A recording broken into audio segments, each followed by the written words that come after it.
Ni siku nyingine tena, siku ambayo tunaenda kuangazia kwa pamoja faida na fursa za kuishi mipakani. Kuishi mipakani kuna faida gani na ni fursa zipi zinazopatikana kwa watu wanaoishi mipakani? Tuungane na Dar es Salaam Tanzania TV katika kujifunza mengi kutoka kwa wadau mbalimbali wanaoishi mipakani. Brother, mambo vipi?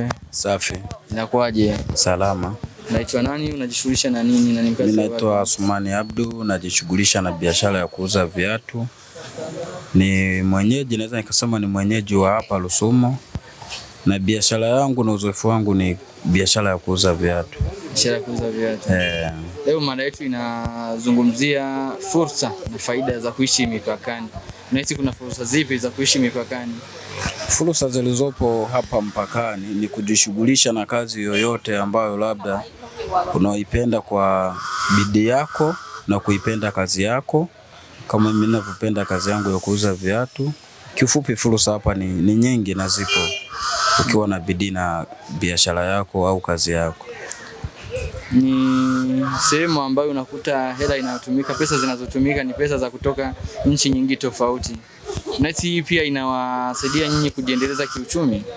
Inatusaidia hapa naweza nikasema ni ya Rwanda. Ya Rwanda. Inawafanya vijana muweze kuendelea kiuchumi au inawasaidia kwa njia ipi? Kwa njia ipi?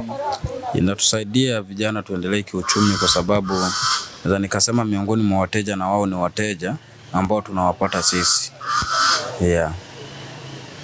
Faida nyingine ambayo unahisi labda ukiachana na masuala ya biashara na masuala ya wateja kutoka Rwanda, unahisi faida nyingine ni ipi hususan kwa jamii? Faida nyingine, kazi hususan kazi humu Rusumo ni nyingi na faida ni nyingi, kwa sio kwamba fursa inatoka Rwanda, hata fursa humu zimo, wateja humu wamo wanapatikana.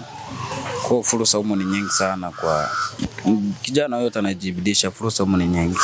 Na vipi kuhusu lugha? Lugha zimo, lugha gungana, utakutana na anayeongea Kiingereza, Kiswahili, Kinyarwanda, Kifaransa. Lugha zimo gungana kwa sababu ni mpakani. Na tusaidia sana hapa kwa sababu sisi baadhi ya watu wa humu, naweza nikasema wengine, lugha ya Kinyarwanda ni nyepesi kwa wote wanaoingia humu. Kuifahamu ni nyepesi sana kwa sababu Rwanda na hapa ni kama nyumbani.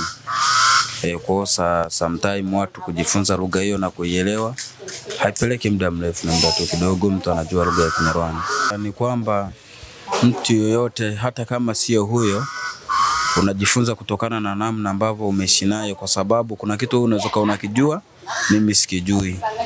Kwa hiyo nikiwa na wewe au nikiwa naishi na wewe nitajifunza kutokana na namna ambavyo tumeishi. Vijana ambao hawajaona ni kipi wafanye, wanaishi hapa boda lakini hawazioni fursa. Waibieni siri ya fursa 2 au 3 unazoziona ambao vijana hawazioni, ambazo zinaweza zikawafanya nao waweze kujiandaa au kujipambania kiuchumi. Siri iliyopo ni kwamba mtu huwezi kurupukia kwamba na kumwambia kwamba bwana fanya hiki fanya hiki, isipokuwa na wao wajibidishe, wafanye kazi. Basi pale atakapokutana na mtu kumwomba ushauri, amshauri, kwa sababu mtu huwezi kumshauri ujui lililomo kichwani mwake. Labda pale anapokuwa anatembea, mawazo ni kushirikiana na kutambua kwamba unaweza kufanya hiki au kufanya hiki na ukapata. Kwa mawazo mtu huwezi kujua na mawazo gani, ana mambo gani yake kichwani. Mtu anaweza kawa amekaa kumbe ana kazi zake maruma anazozifanya. Huwezi kumuingilia na kumwambia kwamba fanya hivi. Isipokuwa yeye kama yeye anaweza akakuomba bwana naomba unishauri, ukamshauri, au bwana 1 2 3, kitu ni maongezi.